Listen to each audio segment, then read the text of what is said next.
ഇനിയൊരു ചോദ്യമുള്ളത്, ഇൻ തദൂഹും ലാ യസ്മഉ ദുആഹും, പിന്നെന്താണ് വൈദാ സമീഉ മസ്തജാബു ലക്കും വയൗമൽ ഖിയാമത്തി യക്ഫുറൂന ബിശിർക്കിക്കും.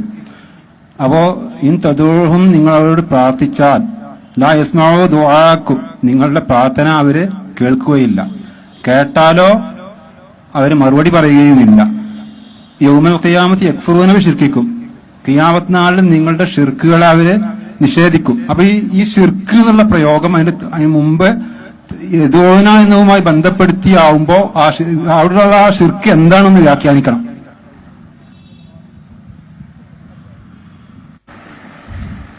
ആയത്തിൽ പറഞ്ഞ ദുആ കൊണ്ട് ഉദ്ദേശിക്കപ്പെടുന്നത് ഇബാദത്തിന്റെ പരിധിയിൽ വരുന്ന പ്രാർത്ഥനയാണ്. ഇബാദത്തിന്റെ പരിധിയിൽ വരുന്ന പ്രാർത്ഥന, ഇബാദത്തിന്റെ പരിധിയിൽ വരുന്ന പ്രാർത്ഥന ആരോട് പ്രാർത്ഥിച്ചാലും അത് ശിർക്ക. ആയത്തിൽ പറയുന്ന നിങ്ങൾ വിളിച്ചാൽ എന്ന് പറയുന്ന വിളിക്കപ്പെടുന്ന ശക്തികൾ എന്ന് പറയുന്നത് ബിംബമാണ്, ദൈവങ്ങളാണ്. ബഹുദൈവ വിശ്വാസികൾ ദൈവങ്ങളായി ആരാധിച്ചിരുന്ന ബിംബങ്ങളും അതുപോലുള്ള വസ്തുക്കളും. ആ വസ്തുക്കളെ നിങ്ങൾ വിളിച്ചാൽ എന്ന് പറഞ്ഞാൽ ഇബാദത്തിന്റെ പരിധിയിൽ വരുന്ന പ്രാർത്ഥന അവരോട് നിർവഹിച്ചാൽ അവര് അതിന് ഉത്തരം ചെയ്യൂല, അവരത് കേൾക്കൂല. ബിംബങ്ങൾ കേൾക്കൂല എന്ന് പറയുന്നതിൽ ഇപ്പോ ആർക്കും അഭിപ്രായ വ്യത്യാസം ഉണ്ടാകേണ്ടതില്ലല്ലോ. അപ്പൊ ബഹുദൈവ വിശ്വാസികൾ ആരാധിക്കുന്ന ഈ വസ്തുക്കളൊന്നും അവരെ വിളിക്കുന്നതോ അവരോട് പറയുന്നതോ അവരുടെ മുമ്പിൽ ചെയ്യുന്ന പൂജാകർമ്മങ്ങളോ അതൊന്നും അവരറിയുന്നില്ല, കേൾക്കുന്നില്ല, അവരതിനെ പ്രതികരിക്കുകയില്ല, അതിനവർ ഉത്തരം പറയുകയില്ല എന്നാണ് ആ ആയത്തിൽ പറഞ്ഞിട്ടുള്ളത്. ഈ ആയത്തൊക്കെ നമ്മൾ ഉദ്ധരിക്കാറുള്ളത്, സാധാരണ മുജാഹിദും ജമാഅത്തെ ഇസ്ലാമിയും ഒക്കെ ഈ ആയത്തുകൾ ഉദ്ധരിക്കാറുള്ളത് മുസ്ലിമീങ്ങൾ, മുഅ്മിനീങ്ങൾ, അഹ്ലുസുന്നത്തിന്റെ ആളുകൾ യാ റസൂലല്ലാഹ് എന്ന് വിളിക്കുന്നുണ്ടല്ലോ. അത് നേരത്തെ പറഞ്ഞ തഹിയാത്തിൽ വിളിക്കുന്നുണ്ട്, അല്ലാതെയും വിളിക്കുന്നുണ്ട്. അയ്യുഹൻ നബിയു എന്ന് വിളിക്കുന്നുണ്ട്, യാ റസൂലല്ലാഹ് എന്ന് വിളിക്കുന്നുണ്ട്. അങ്ങനെ വിളിച്ചാൽ, മഹാന്മാരെ വിളിച്ചാൽ, അമ്പിയാക്കന്മാരെ വിളിച്ചാൽ, ഔലിയാക്കളെ വിളിച്ചാൽ അവര് കേൾക്കുകയില്ല എന്ന് പറഞ്ഞ് ഈ ആയത്തിനെ ദുർവ്യാഖ്യാനിക്കാറുണ്ട്. ഞാനൊരു കാര്യം മാത്രം ഇവിടെ പറയാം, വിശദമായി പറയേണ്ടതില്ല. പല വേദികളിലും ആവർത്തിച്ച് ഈ കാര്യങ്ങൾ നാം പറയുന്നതാണ്. ഈ ആയത്തിൽ പറയുന്ന ദുആഉം യാ റസൂലല്ലാഹ് എന്ന് പറയുന്ന വിളിയും തമ്മിൽ വളരെ വലിയ വ്യത്യാസമുണ്ട്.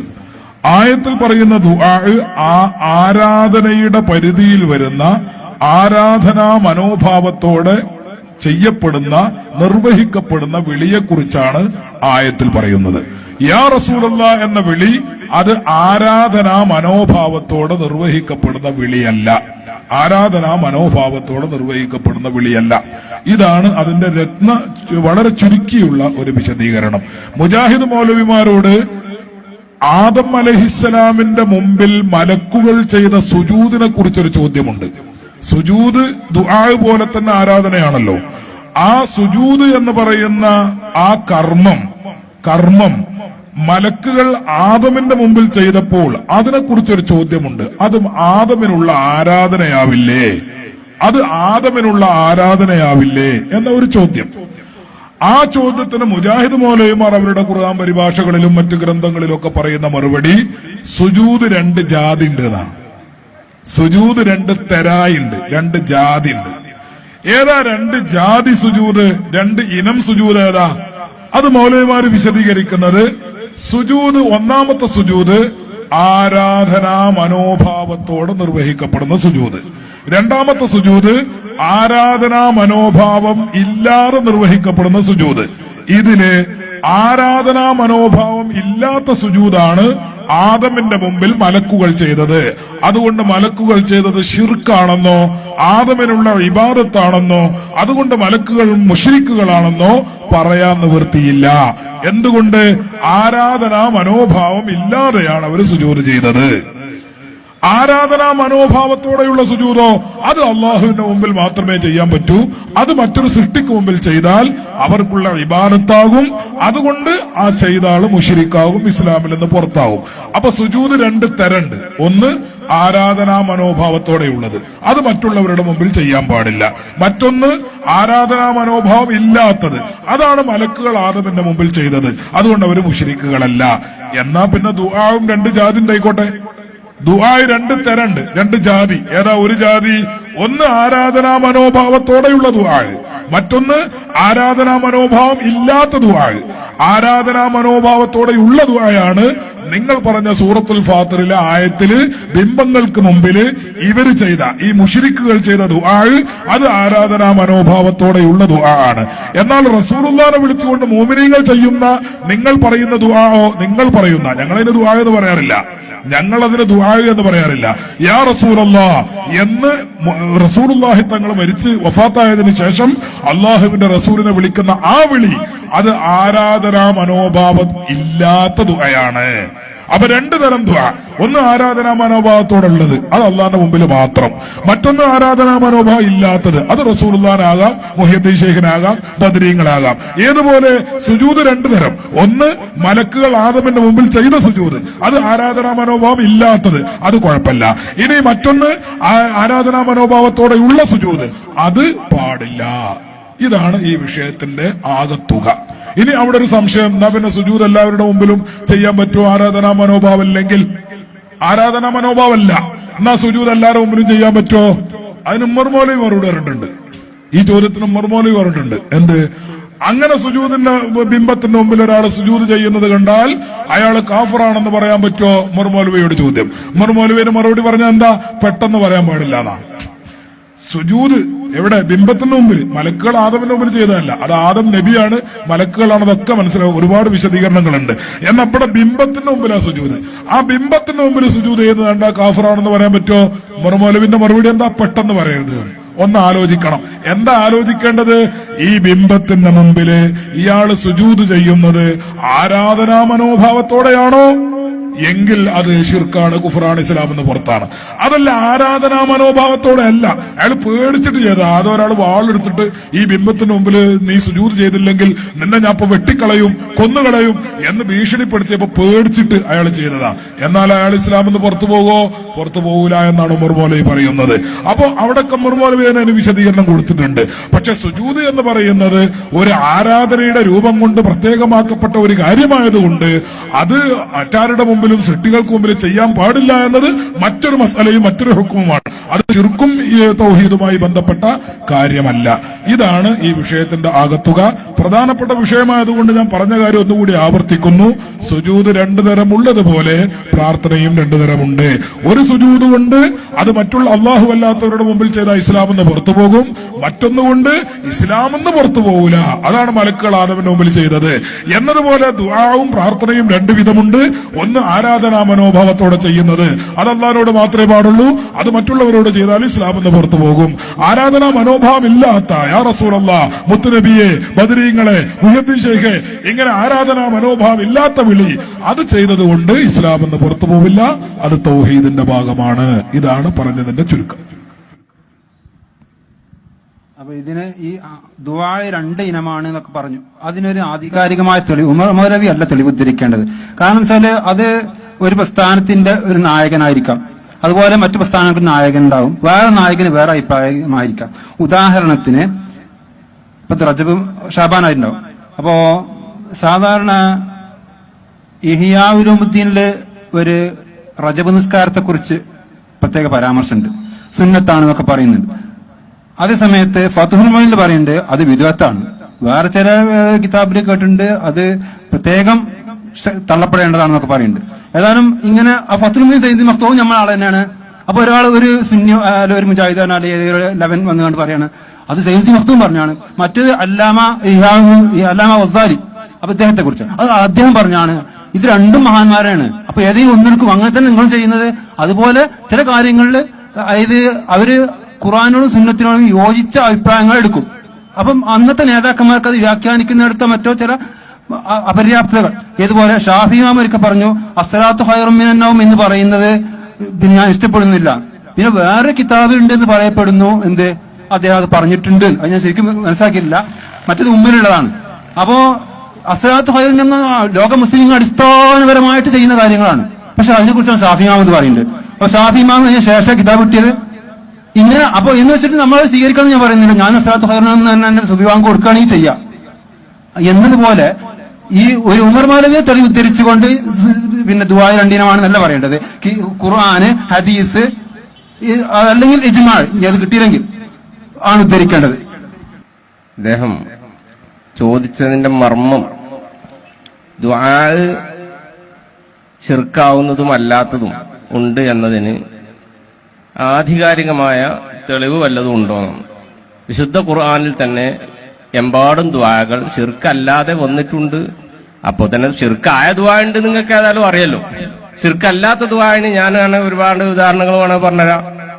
ലാ തജഅലു ദുആ അർ-റസൂലി, നബിയെ വിളിക്കുന്നതിനെ നിങ്ങളാക്കരുത് ബൈനക്കും, നിങ്ങൾക്കിടയിൽ നബിയെ നിങ്ങൾ വിളിക്കുന്നത് നിങ്ങൾ എന്ത് ചെയ്യരുത്. ലാ തജഅലു ദുആ അർ-റസൂലി ബൈനക്കും കദുആഇ ബഅദിക്കും ബഅദാ, നിങ്ങൾ പരസ്പരം വിളിക്കുന്നത് പോലെയാക്കരുത്. അവിടെ ദുആ എന്ന് പറഞ്ഞിട്ടുണ്ട്. ആ ദുആ ശിർക്കായ ദുആ അല്ല.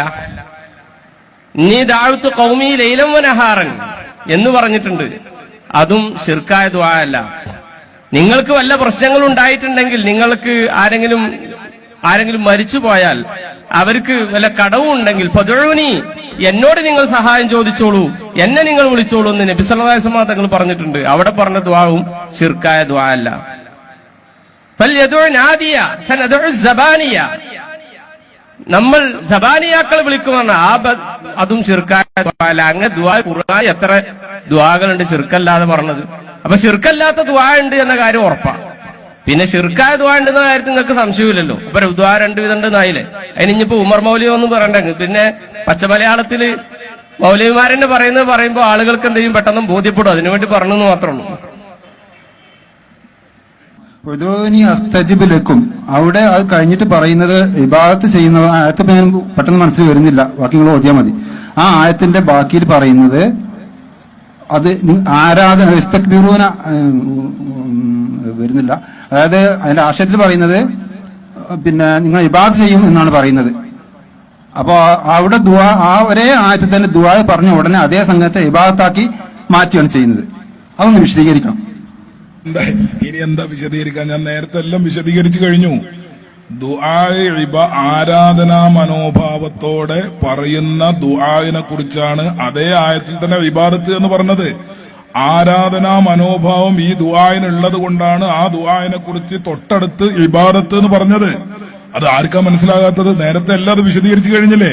അപ്പൊ ദുആ എന്ന് ഖുർആനിൽ പറഞ്ഞിട്ടുള്ള ആരാധനാ മനോഭാവത്തോടെ നടത്തപ്പെടുന്ന ദുആനെ കുറിച്ച്, അതായത് മുശ്രിക്കുകൾ ആരോട് നടത്തിയ, ബിംബങ്ങളോട് നടത്തിയ, അവരുടെ ദൈവങ്ങളോട് നടത്തിയ ദുആ, ആ ദുആനെ കുറിച്ചൊക്കെ ഇബാദത്ത് എന്നാണ് പറഞ്ഞിട്ടുള്ളത്. ആ ദുആ ഏതാണ്? ആരാധനാ മനോഭാവത്തോടെ നടത്തുന്ന ദുആയാണ്.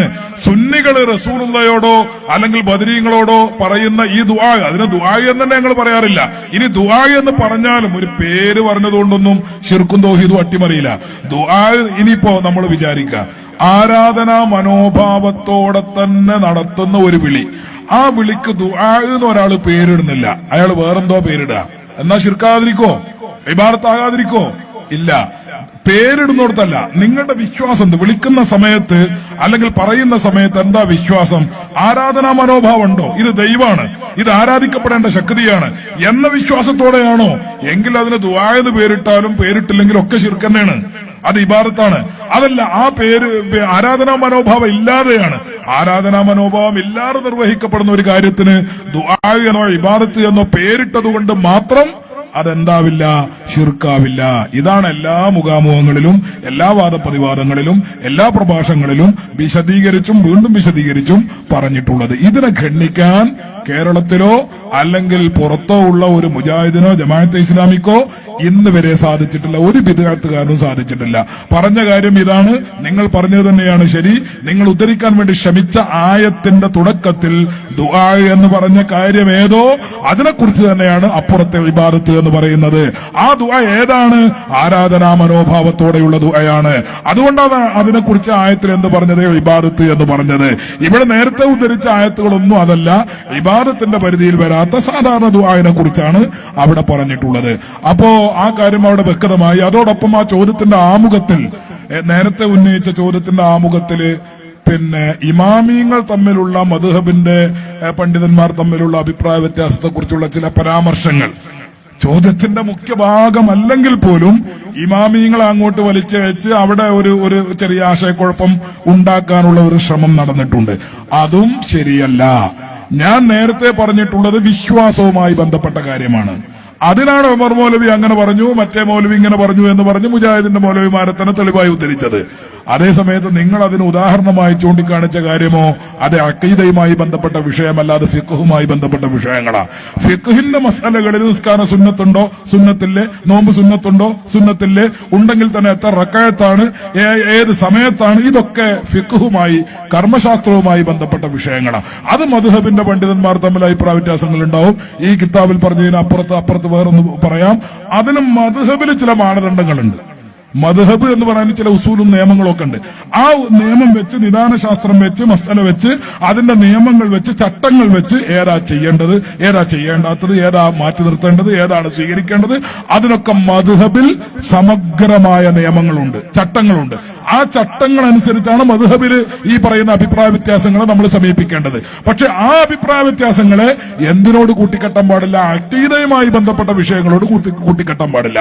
അഖീദയുമായി ബന്ധപ്പെട്ട വിഷയത്തിൽ അത്തരം അഭിപ്രായ വ്യത്യാസങ്ങൾ അടിസ്ഥാനപരമായി ഇല്ല എന്ന കാര്യം സൂചിപ്പിക്കും.